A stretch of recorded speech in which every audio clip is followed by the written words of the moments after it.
Banjir setinggi 60 cm merendam pemukiman warga di Kampung Air Betung, Kecamatan Pagar Alam Utara, Kota Pagar Alam. Ketinggian banjir yang mencapai lutut orang dewasa ini merendam belasan rumah warga di kawasan ini. Akibatnya, sejumlah barang elektronik seperti DVD player, sound system, dan kulkas yang dimiliki warga rusak karena terendam air. Banjir yang diakibatkan luapan sungai ini juga merendam tempat tidur warga, sehingga sebagian warga memilih untuk mengungsi ke rumah kerabatnya.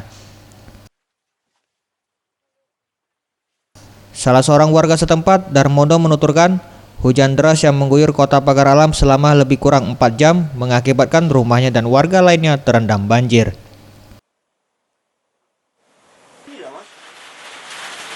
Airnya masuk dalam rumah, Pak? Iya, Pak, masuk ke dalam rumah.